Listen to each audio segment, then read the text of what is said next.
Good morning, Kansas City. Welcome to Uncanceled on KCMO Talk Radio 95.7 FM. Listener warning.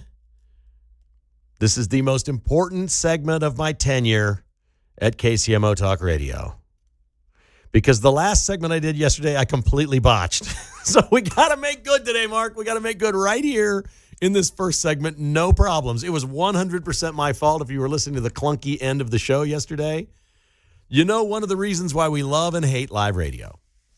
It's there's no net, and when things go wrong, they go really wrong, but it's okay. So we're going to try to do a whole lot better in this first segment today. We got a great show lined up for you today. Oh, this is fun. Have you seen the money going to security for the World Cup for 6 soccer matches? That's about 12 hours. No, it's not. Soccer match is an hour and a half, right? We're going to we'll call it 2 hours with halftime and extra time. 2 hours? Yeah. So we got 12 hours of soccer coming to Kansas City. I will tell you how much security costs. And the people in Missouri are not complaining, but they're complaining about what Kansas is spending on the Chiefs. Wait till you hear these numbers. It'll blow your mind. Oh, my goodness. I listened to Philip Sarnecki today on Monday in the morning. We joked last night. We had such a great event at Three Halves Brewery last night. Over 100 people came out. Awesome barbecue. Great craft beers in Liberty on the square. That downtown Liberty is booming. I know most towns are challenged with their squares and what's going on in America. Whatever they're doing in Liberty, keep doing it, okay? This is a very conservative part of our community.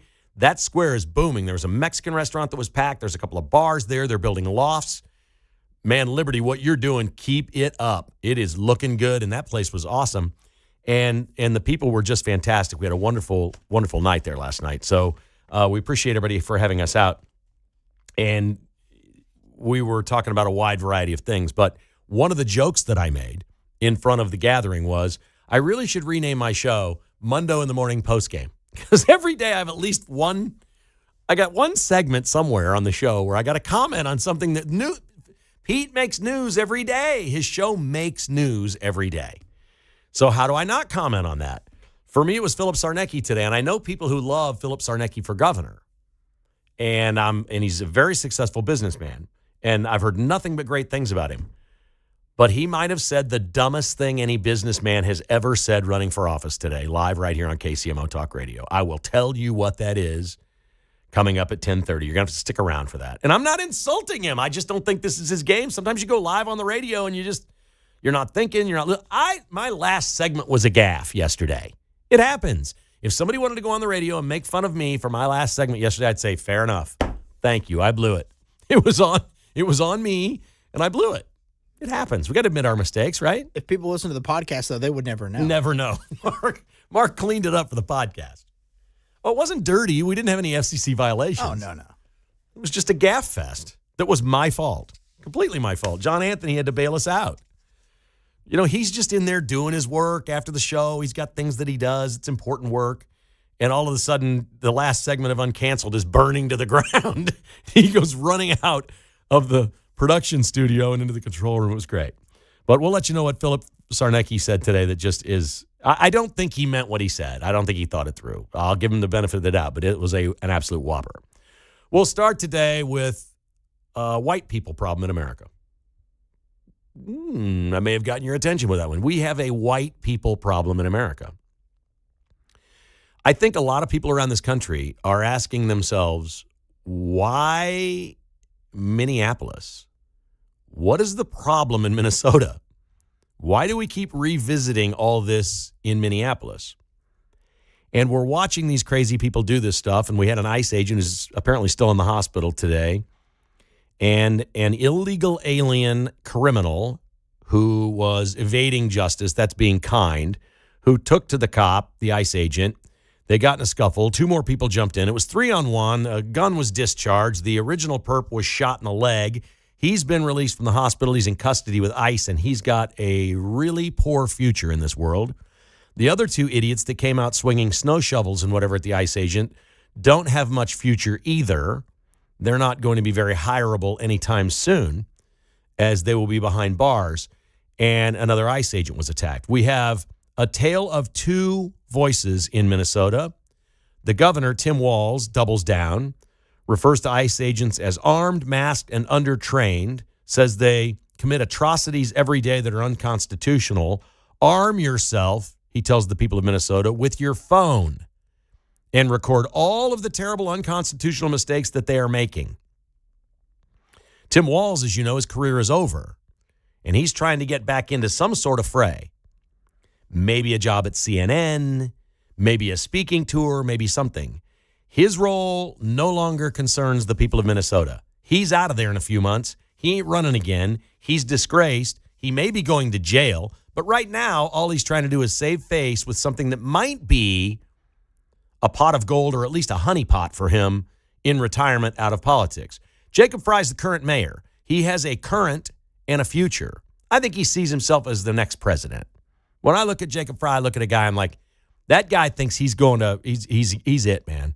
He's going to be the guy. He's the next Obama. He's just going to rise to the top out of nowhere with very little resume, and he's going to be the man. He's done not a complete 180, but he has really changed his tune after what happened last night. Jacob Fry has said, please peacefully protest. Be a witness. Film videos. But do not take the bait. You're not helping by attacking ICE agents. And he's exactly right, finally. But he may have looked in the mirror and thought, I'm the reason they're doing this. His initial news conference when Renee Good was shot was awful. And people heard a calling to go get these ICE agents. And now he's got to deal with that. And he's got to back it down. Tim Walz is going to do it. The mayor has to do it. But what is the problem and why Minneapolis? It's clearly a white people problem. You have a white governor, a white mayor. They're both saying unbelievably un-American things, violent things. They're calling people out to take to the streets and resist. Resist means, that's the definition of what Renee Good was doing. She was resisting ICE in a wide variety of ways. She was resisting them by not letting them pass. She was blocking them. That's resistance. She was resisting arrest. She was resisting pretty much. She was resisting. She thought she was peacefully protesting. She was not. She was resisting in a way that was against the law. She committed multiple felonies, and so did her wife, and her wife needs to be arrested, and I think will eventually when this cools down. Jacob Fry now knows that, but they're all white, and all the agitators are white, and all the people that are this is all just a white people thing. So the white people are trying to protect I'll assume Tren de Aragua guy last night. They went after a Venezuelan illegal alien criminal. Decent chance he's in a gang. Okay, that's not a white person. They're out there going after federal agents because of Somalians. Those aren't white people, but it's the white people doing it. It's not the Somalians demonstrating in the street. It's not the Hispanics demonstrating or blockading or doing things on behalf of Venezuelans. It's not blacks on behalf of George Floyd, because that's over. They don't have a dog in this fight. I don't think black people in Minneapolis think ICE is knocking on their door. I don't want to speak for people in their existence, but I don't see much of that. I don't see ICE going into African-American communities in this city, in major cities. If they do, it could be drug-related or cartel-related, where you may have local dealers or people working. But you could do that in white neighborhoods. A mile from my house, we had Homeland Security this summer tearing down a Mexican restaurant that we ate at right in my yard in Lenexa. So it's everywhere, all right? But the people that are protesting are all white. And I started asking myself, why did L.A. have these uprisings last year and then it just ended? It just ended. It stopped. They sent the National Guard and it was over. Remember, L.A. was violent and they were throwing things off the bridges, and that got cleaned up quickly. Portland, they got a white people Antifa problem there, but it's minor compared to Minneapolis. New York City, Miami, Chicago, name all these places. Why are these places not? Why Minneapolis? There are 5.8 people in Minnesota. 82% are white. Totally white. Not mixed white, all white. 82%. They have an 8% black population, a 7% Hispanic population. California is 34% white and 40% Hispanic. This is the 2020 census. And only 5% black. The problem right now with Trump derangement syndrome and the violence and the agitators and the people going after ICE is a white people problem in America. We can't say this loud enough. If you believe that, we know the crime stats don't back this up, but if you believe there's a bias in this country that people think, oh, black communities are more dangerous and there's more murder and all those things, and that's racism and that's a stereotype. Well, no, the stats back that up. The statistics back it up per capita that black crime is much more severe than white crime. Okay? This is a massive white crime problem. Let's put these white people in jail. What I don't want to see happen, because it would be wrong, is we're sitting here under a Trump administration 6 months from now, a year and a half from now, whatever, and we didn't jail enough white people. This is a chance to put a lot of white people in jail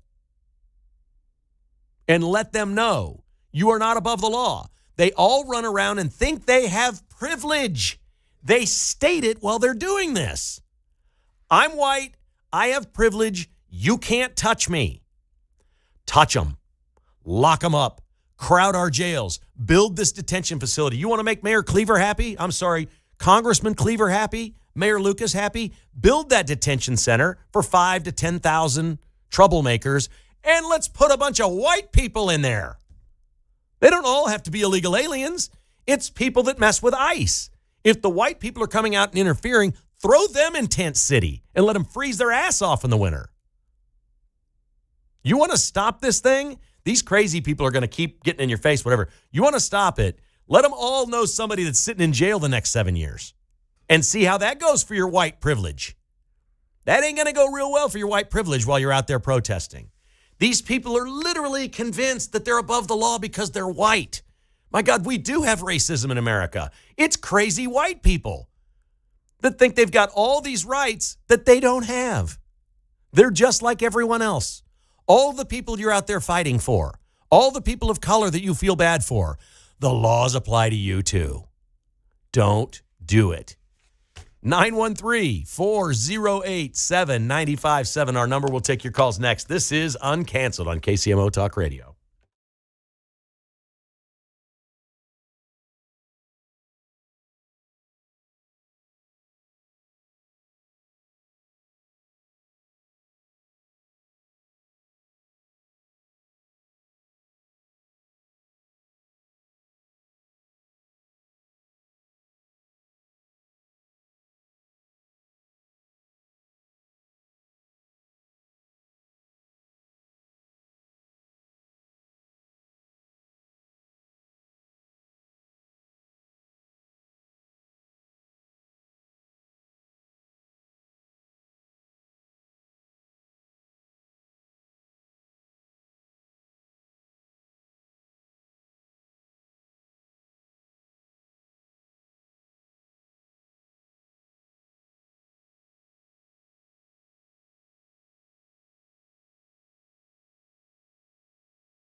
From Lawrence to Leavenworth, it's Kevin Kietzman, Uncanceled, on 95.7 FM KCMO Talk Radio.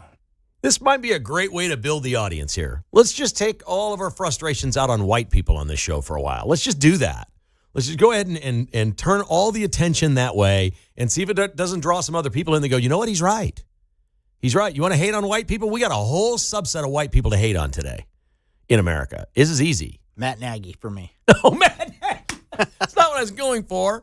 I was going for people that were, obstructing ICE from doing their job legally. Yeah. But Matt Nagy, yes. I actually have him in the show notes today. We'll get there. Andy needs to fire him. He needs to fire him because he's hoping he'll get a head coaching job. But the problem is these other guys are getting hired up that could be offensive coordinator candidates for Andy. And he needs to get – other teams are hiring OCs too. Like Mike Kafka's got interviews going on, and maybe Andy's told him behind the scenes, I don't know. And this Nathan Shieldhouse, I mean, you better get on this because somebody's going to take him as an OC if he doesn't get hired. He's going to go on a head coaching job interview and may wind up being the offensive coordinator there. The Steelers are talking to this guy from Rockhurst. He's 35. Andy needs to fire Nagy and get on this thing. They need to be in the hiring process right now. Okay, so we were going to do that later. We did it now. We can do it more later. That's fine. Get on it later. Let's go to the phones, and we'll start today with Tim in St. Joe. Good morning, Tim. How are you? Good morning, Kevin. I'm going to ask for just a few seconds, and it's going to be kind of hard to follow because it's a lot to kind of put in to get the understanding to happen. In 2014, Michelle Carter was convicted of involuntary manslaughter for assisting her boyfriend by sending him text to kill himself. In 2018, Natalie Reynolds was convicted of official oppression because of a $20 bet to jump in the water as she walks away. All right, we lost Tim for a second. He may come back. Are you back, Tim? Yes, I'm here. Okay, yeah, go ahead, sir. Okay, so the Natalie Reynolds was a $20 bet for official oppression for jumping in the water. AOC Tim Walz-Fry, Chicago mayors, Representative Jayapal, Representative Larson, the Boston Mayor Wu, every single one of those are enticing the white people, obviously, that's right, to go out and go against these ICE agents. Why are we not prosecuting them for the same type charges Michelle Carter? You are held, you've got blood on your hands when you told them to go out and protest against them and tell them to do what they have to do to stop ICE. Okay, so I want to know how many we've arrested in Minneapolis, and the feds aren't saying that, but it has to be a pretty big number at this point. We've seen what's going on. I mean, there's got to be at least over 100 people that have been arrested for agitating ICE and things that they've done. Would you agree with that? That's probably happened at least over 100? Okay, Tim's gone.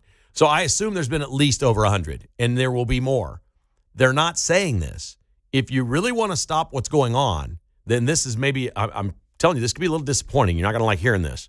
It's possible they're not telling us how many white people they've arrested in Minneapolis for doing this crazy crap that they're doing. Because in a weird sort of way, if they do, they're afraid it will stop. I know that sounds crazy. So I'm not that guy. I don't want any of this for politics. But here's what conservatives know, and this is absolutely true. Everything that's happening in Minneapolis, politically, not for ICE agents, not for safety and security, not for any of these other things, just politically, is great for Republicans. It is. Remember they tried to defund. When was the last time you heard somebody say defund the police? I mean, they basically just they didn't just shoot themselves in the foot. They shot their whole foot off with that one. It was ridiculous.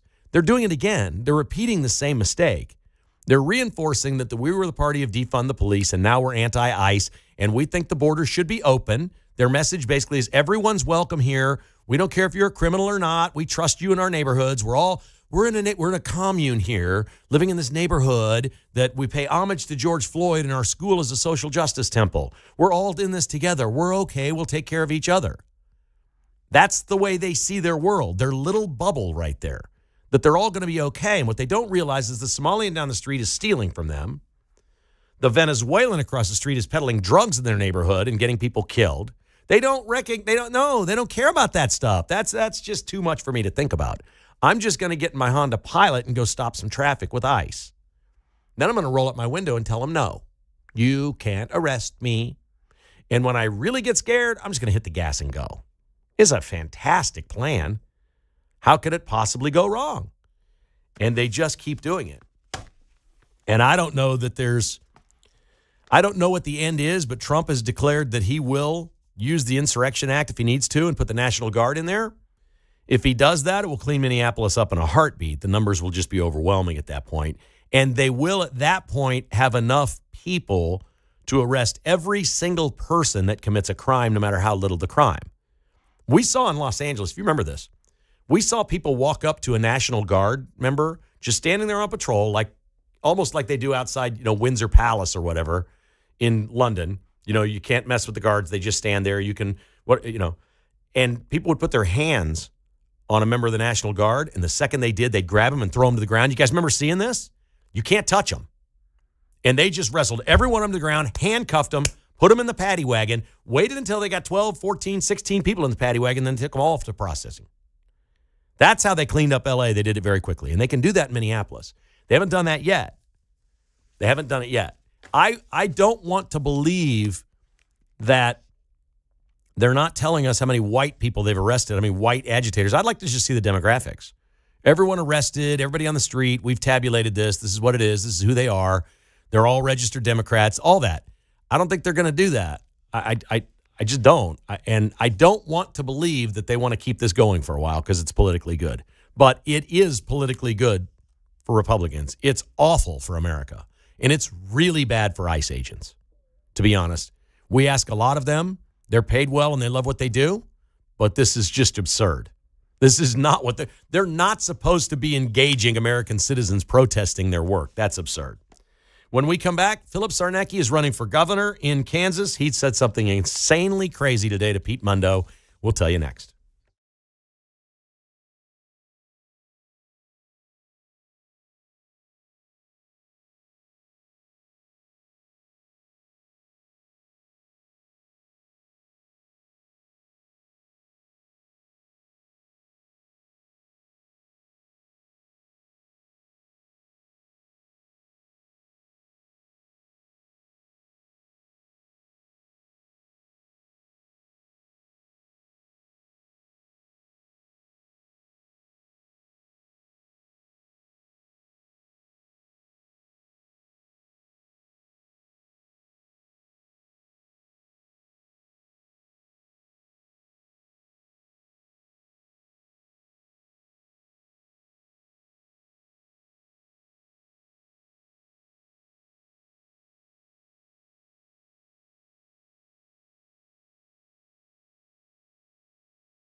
From Gladstone to Gardner, it's Kevin Kietzman, Uncanceled, on 95.7 FM KCMO Talk Radio.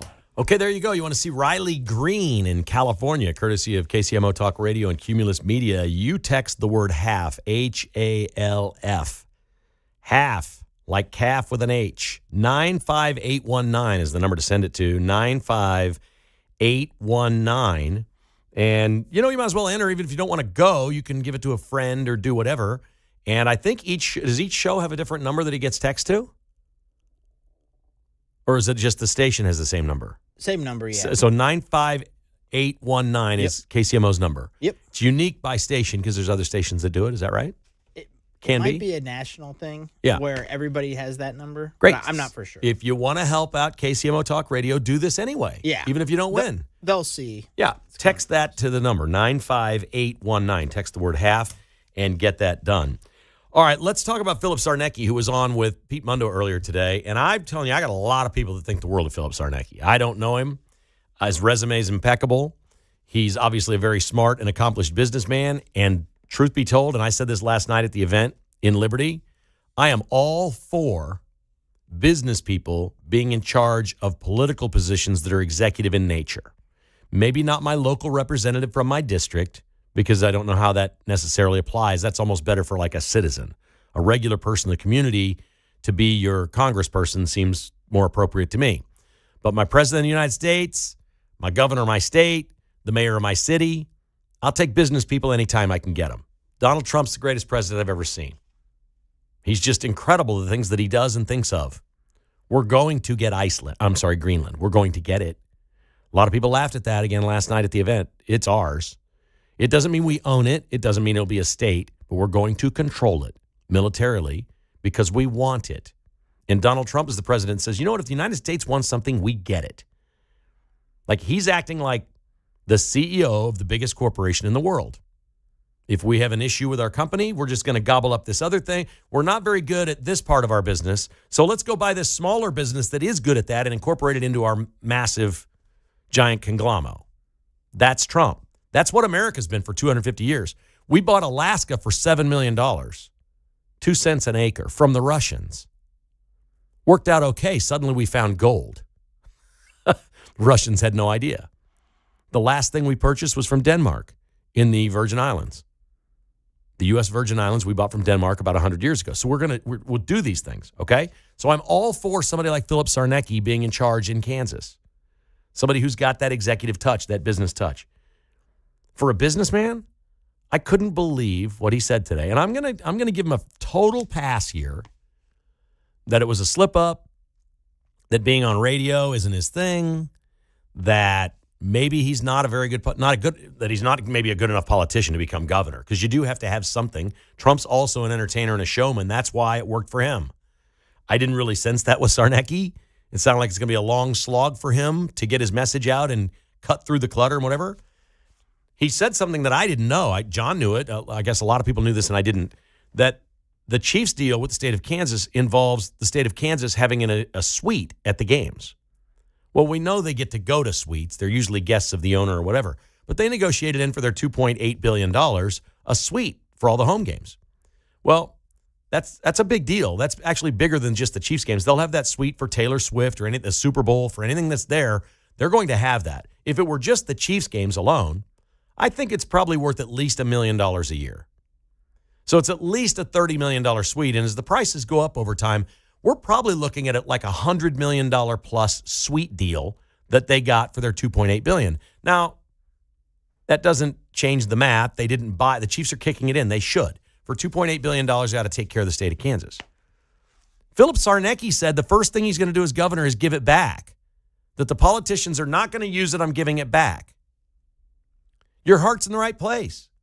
If you don't want the politicians to use it, take it away from the politicians. Do not give it back to the Chiefs. Oh my God. We're spending $2.8 billion already. Do not give them the suite back. That's like giving them $100 million more. They're going to sell it to somebody else.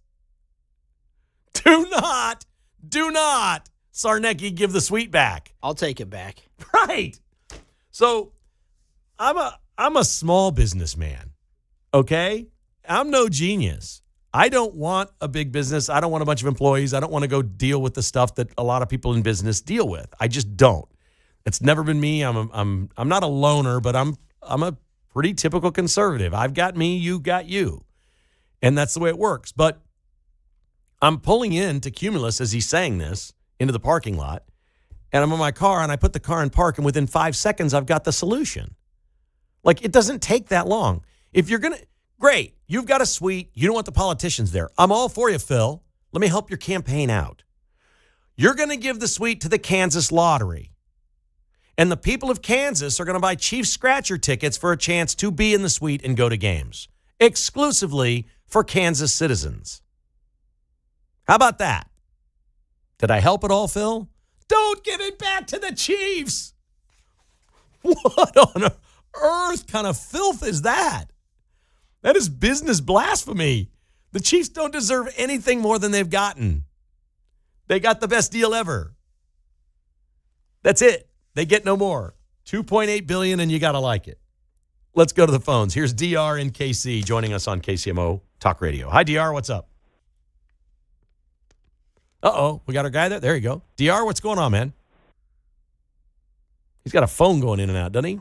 Yeah, he might have left us. Another Verizon customer? Oh, boy, was Pete mad at Verizon last night.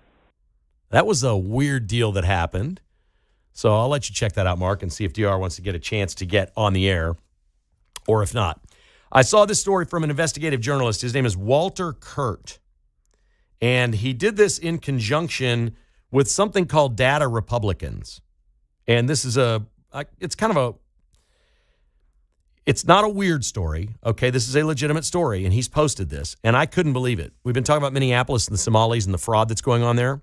Walter Kurt, an investigative journalist with the Dispatch, or whatever that is, posts this on X several hours ago.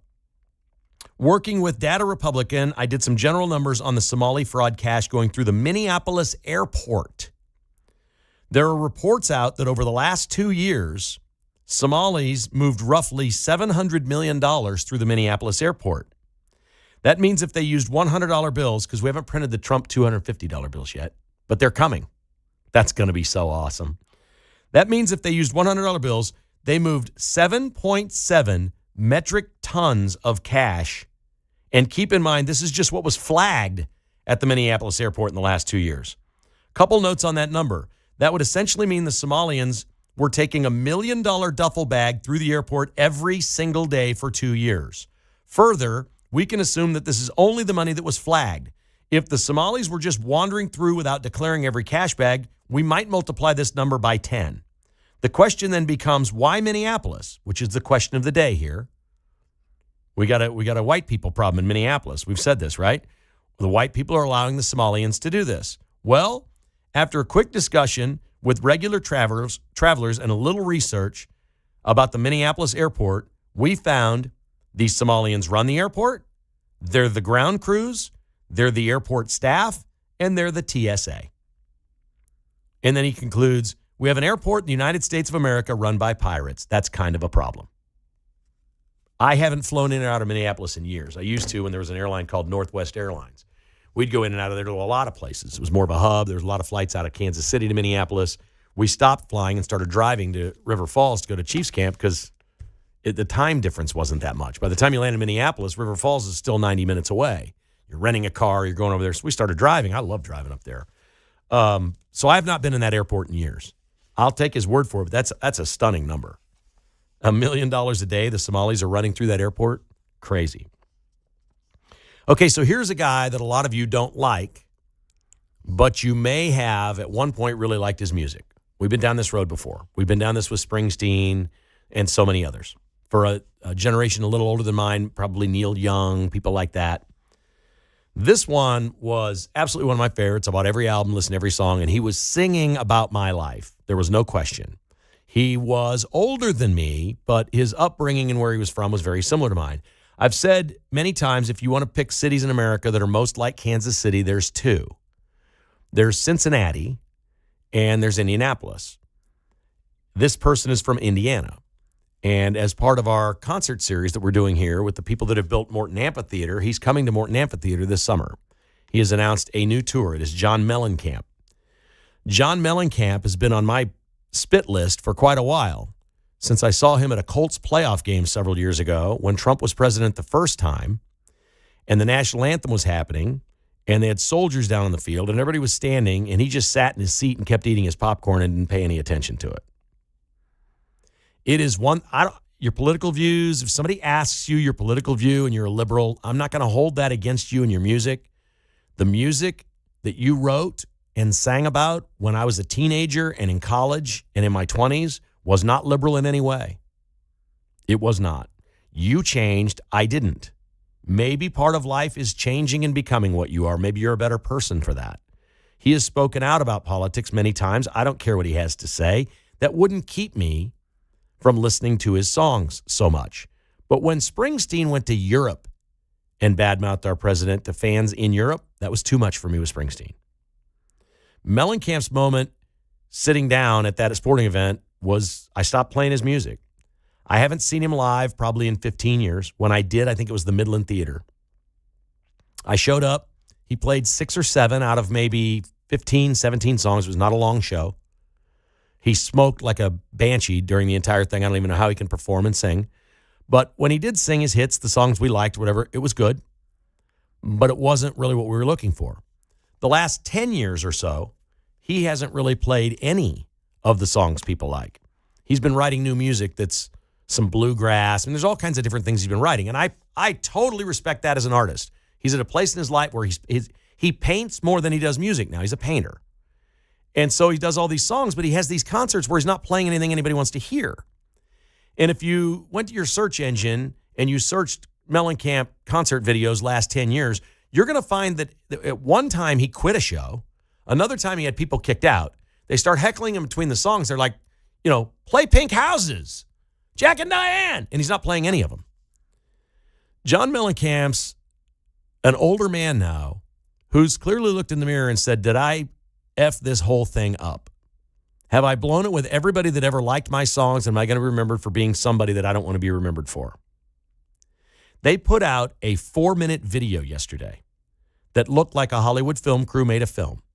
He's riding his motorcycle on a dirt road in Indiana. He pulls into a diner. He walks in, and on the counter, like it's near his home in Indiana, there's album covers and things like that. The jukebox starts playing. I think it was Pink Houses that started playing.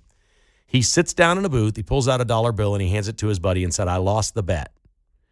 And he hands $1 to Sean Penn, the famous actor. And they have dialogue for a couple of minutes on whether Mellencamp should do another tour and give the fans exactly what they want or not. He was there to pay up on his bet. He apparently told his friends and bet his friends, I will never go play these songs again for these people. I'm not doing it. I think John Mellencamp is asking for forgiveness. I've never seen anything like it. If you've ever liked his music or you've ever just been really mad at him for his politics, go find this video and watch it and let me know in some way if you think he's asking for forgiveness. I think he is. I think he's also terrified he's going to have a lot of empty seats. This is real. That was our music. It was, I'll say it was Midwestern, blue collar, white dude music. The girls at my high school were REO Speedwagon fans. They didn't like John Mellencamp. They wanted to hear it from a friend who heard it from a friend. We're rocking out to some Mellencamp songs. He's talking about I need a lover. We got all this stuff going on. And then as he got a little older, he started, Pink Houses about the American dream and things like that. Okay. Some of it can seem a little anti-American, some of the lyrics. He had grievances. He wrote a song once called The Authority Song. I fight authorities. Authorities always win. They should play that in the streets of Minneapolis. You fight ICE, they're going to win. It's all part of being a young man in this Midwest experience, which is Jack and Diane to a T. I think he's a man sort of in crisis. I don't know what kind of show that's going to be at Morton Amphitheater. It's the 3rd show of his tour. But if you think you're not making a difference in your daily life by the choices you make of who to support, who to listen to, the advertisers of this show, for example, you do make a difference because you have principles that you stand by. You have things that you believe in. You can trust the advertisers on this show or on my podcast, Kevin Kietzman Has Issues. I've got a host of sponsors over there that are the most like dyed-in-the-wool conservative business people you've ever met that love America and would lay down their lives for her. It matters. Mellencamp's made a lot of mistakes over the last 10 years, and I think he's asking for forgiveness. I think that's really cool. All right, we come back. Mark's going to join us. Mark, I've got a great story from Mike Swanson, the former communications director of the Royals, about Mike Tomlin, the coach of the Steelers who retired this week or resigned. Have you heard the story? I saw a little clip on it. Okay, good. It's a good one. It involves Eric Hosmer and some Royals players. This is good stuff. We'll do that next on KCMO.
Hey, it's Vince Gallane's Catch My News Show at 11 o'clock after Kevin Kietzman on 95.7 FM KCMO Talk Radio.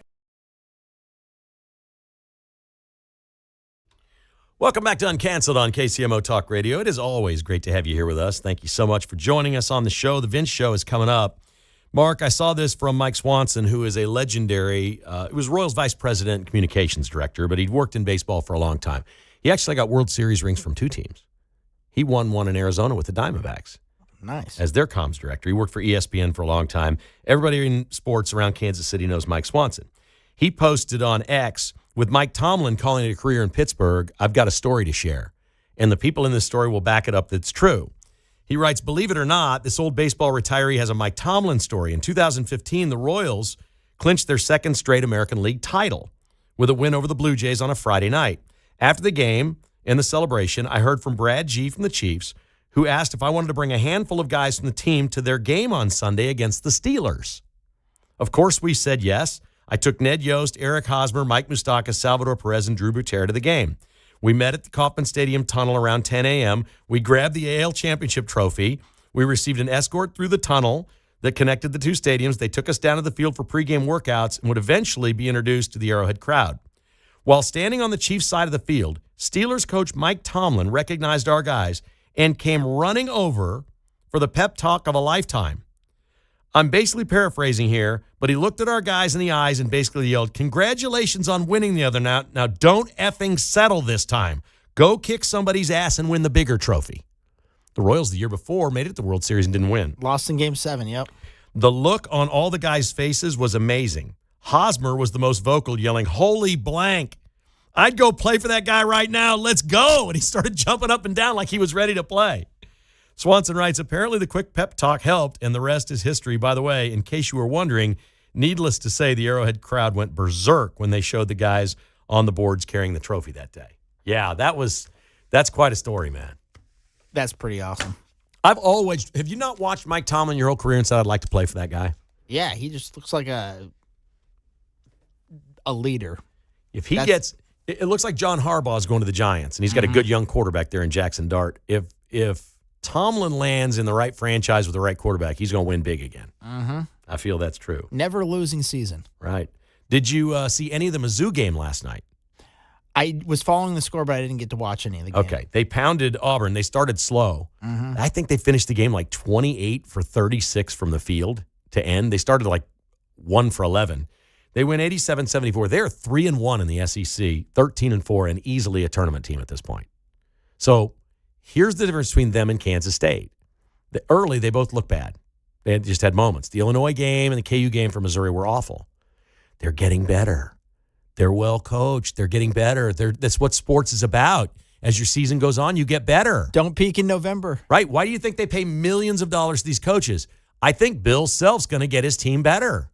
I think we saw some of that the other night. Jerome Tang, I mean, he might as well be renting a U-Haul right now. What in the world is that thing going on in Manhattan? That was crazy. I predicted when Kleiman was out and the new football coach was in that Gene Taylor would not be the athletic director on opening day next year. I'll stand by that. Mm-hmm. It's time for something new in Manhattan. Time for something new. Thanks for listening to Uncanceled on KCMO Talk Radio. The Vince Show is coming up next. Mark, great job as always. Were we gaff-free today? Think so. I didn't screw it up. Thank you.